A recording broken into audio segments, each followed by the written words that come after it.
waging war, get some territory inside Israel to destroy them, affect the ultimate conclusion, Hitler's final solution, wipe them out. Daniel 8 verse 20 says of the Antichrist, through peace he will destroy many. And finally, he will lead the armies of the world against Israel, and Israel is not going to go down in flames without using their ultimate weapon. They have nuclear weapons, we all know that, and they're going to use them. A nuclear exchange will begin in the Middle East. This is exactly what Zechariah 14:12 is talking about. I don't think you can doubt it. When I had an inside briefing at NATO headquarters in Brussels, our ambassador to NATO and our Assistant Secretary of Defense for NATO admitted they believe a nuclear event in the Middle East is a certainty. It's just a matter of time.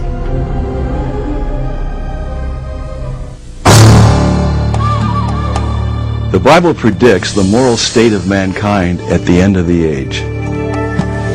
Are we witnessing these very things?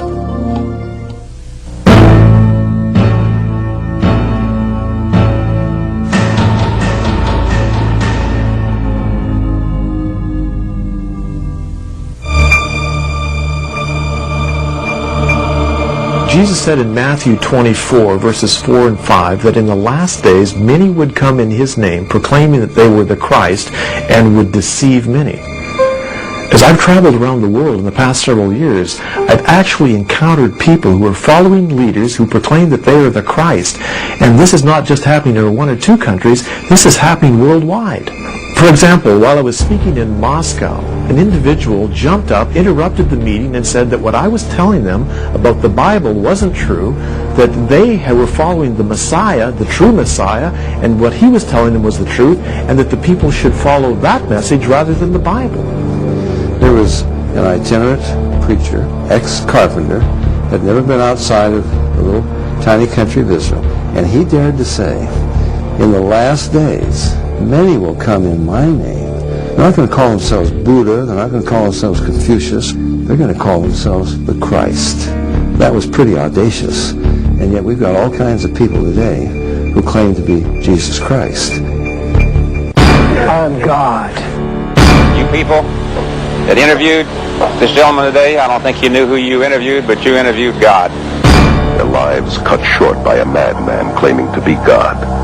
The reincarnation of Jesus Christ. Jesus Christ was a great master, like our master is today. The Word made flesh, as the Bible puts it. Jesus himself warned us that in the last days many would come claiming to be Christ and Messiah. Our landscape today is literally crawling with individuals claiming to be Christ, and the Eastern gurus are right on the top of the list.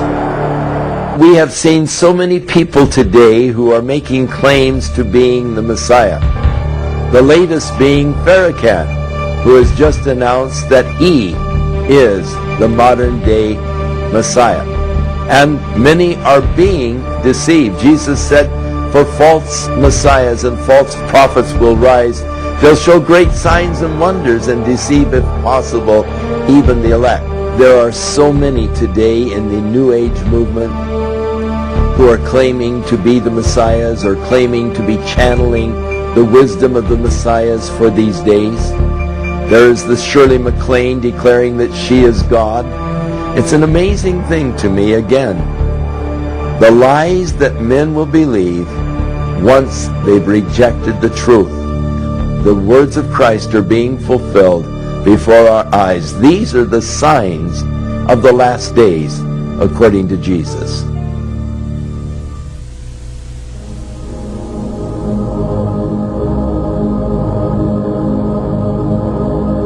Over the past several decades, I have been following the pattern in society today where people are incredibly interested in the metaphysical, mystical, occultic dimension. And this is something that is literally happening in every nation around the world. Today, throughout the world, the concept is that God is everything, because people have embraced an Eastern metaphysical worldview. They're turning to yoga, to meditation, out-of-body experiences, a belief in crystal consciousness. The ideas that we have considered as pagan in the past are being embraced today as the new spirituality and literally being embraced around the world.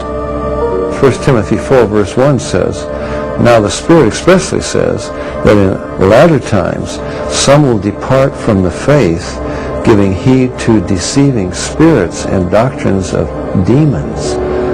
You know, I've traveled around the world interviewing people who've been on drugs, psychedelics, practicing yoga, under hypnosis. There are about a couple hundred ways to reach an altered state of consciousness. In a normal state of consciousness, your spirit operates your brain. In an altered state, you've loosened that connection, allowing another spirit to interpose itself, tick off the neurons in your brain, creating a universe of illusion.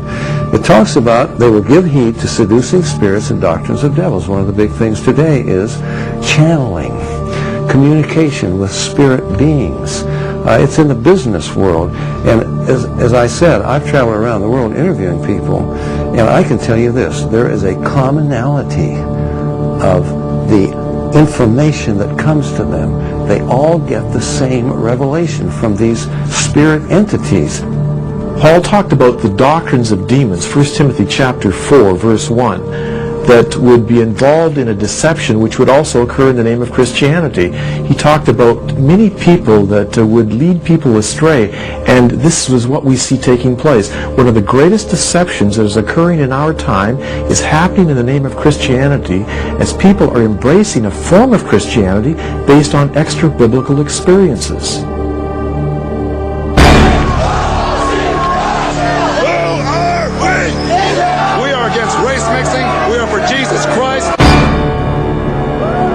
So you're bringing a child into this environment. Do you think this is good for him?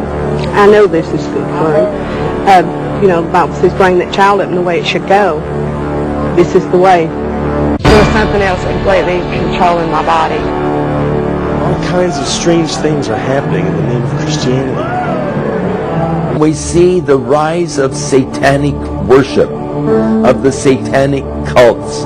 We hear it with the musicians.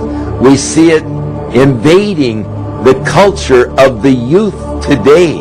And we see the young people doing such horrible things, unthinkable things, because they are being drawn into these satanic cults. Why could they be drawn into these things? Because they have been held back from the truth of the gospel. Because their parents haven't shared with them what God's truth is. We have an epidemic of young people participating in some strata of Satanism. I would take a portion of the blood or the body and drink it or eat it. All religions are coming around to Satanism. We're in the very throes of a new satanic age. The evidence is all around us. All we have to do is look at it. Shemhan Parash. Shemhan Parash. Hail Satan. There is this fascination for the occult because they do not have the truth of God in their heart. Never before have we seen such an explosion of fortune-telling, hypnotism, psychics, magicians, and Dungeons and Dragons, and these kinds of things that we see in our world today. And I've tried a few different things, witchcraft and Krishna and stuff like that. I'm free and open, but I believe, like Rob, that gods were just invented to help give you a reason why to live, because you don't know the answers why you're here. I think we are totally becoming more tolerant. Crime and things that people do in society is dropping the morals, and it's making us more tolerant. Less people are going to church. There's a decline in moral values, ethical values, again attributed to parental control. We as adults, we have a tendency to say one thing and we do another, but we expect for kids to do exactly what we tell them when we're showing them something totally different. Other words, do as I say and not as I do.